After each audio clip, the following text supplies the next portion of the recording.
মৎস্যজীবী সেক্রেটারি কামরুল সাহেবকে বলবো আপনার গালটা নিয়ে আসেন, দুইটা জুতার বাড়ি দেই, তারপর আমি আপনার কাছে মাপ চাই। আমার মা বোনদের সম্মান করতে পারবেন না আপনি? আপনার কি মনে হয় আমার মা বোনের সম্মান রক্ষার্থে আমাদের এমপি হওয়া লাগবে, আমাদের ক্ষমতা লাগবে? আমার মা বোনের দিকে যে চোখ তুলে তাকাবে, আমিরে জামাতের সাথে কথা মিলিয়ে আমি বলতে চাই তার চোখ তুলে ফেলবো।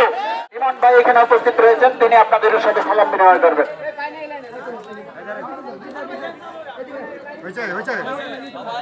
আসসালামু আলাইকুম।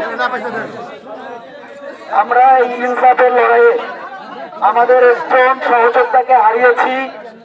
শেরপুর 3 আসনের জামাত মনোনীত এমপি পদপ্রার্থী, তিনি ইন্তেকাল করেছেন। ইন্না লিল্লাহি ওয়া ইন্না ইলাইহি রাজিউন। আমরা তার আত্মার মাগফিরাত কামনা করি এবং আল্লাহ তাআলা তাকে জান্নাতের চমকামে নিয়ে যান এই দোয়া করি। এবং শেরপুর 3-এর নির্বাচন স্থগিত করা হয়েছে। আমাদের নারী, আমাদের মা বোনেদের প্রচারে বাধা দেওয়া হয়েছে।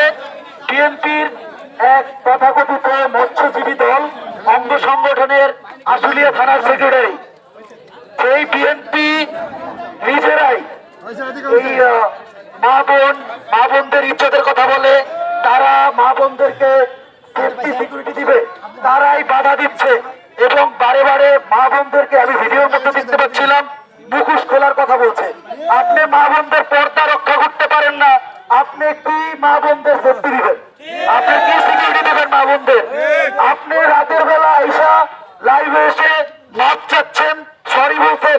ভাই, আমি যদি আপনার গালে জুতার বাড়ি দিয়ে সরি বলি তাহলে কি হবে? আমি যদি আপনার গালে জুতার বাড়ি দিয়ে সরি বলি তাহলে কি হবে?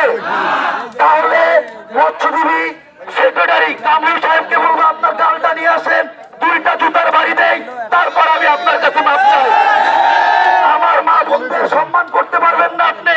আপনার কি মনে হয় আমার মা বোনের সম্মান রক্ষার্থে আমাদের এমপি হওয়া লাগবে, আমাদের ক্ষমতা লাগবে? আমার মা বোনের দিকে যে চোখ তুলে তাকাবে, আমিরে জামাতের সাথে কথা মিলিয়ে আমি বলতে চাই তার চোখ তুলে ফেলবো। প্রিয় ভাইয়ের, আমাদের মা বোনের ইজ্জত রক্ষা করতে পারবো না? এই সন্ত্রাসী সংগঠনের হাত থেকে পারবো না? তারা কত বড় সন্ত্রাসী সংগঠন, নিজেরা নিজেদের মধ্যে ব্যানার নিয়ে লড়াই করে আহত করে নিজেদেরকে। এই সন্ত্রাসী সংগঠনকে আমরা দেখে নিব, তাদেরকে দেখে নিতে আমাদের ক্ষমতায় আসা লাগবে না, এমপি হওয়া লাগবে না।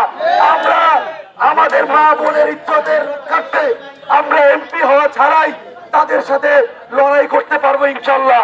চাঁদাবাজদের বিরুদ্ধে, সন্ত্রাসের বিরুদ্ধে লড়াই জারি থাকবে ইনশাল্লাহ। ইনশাল্লাহ। আমার সংক্ষিপ্ত বক্তব্য শেষ করছি। ধন্যবাদ সবাইকে।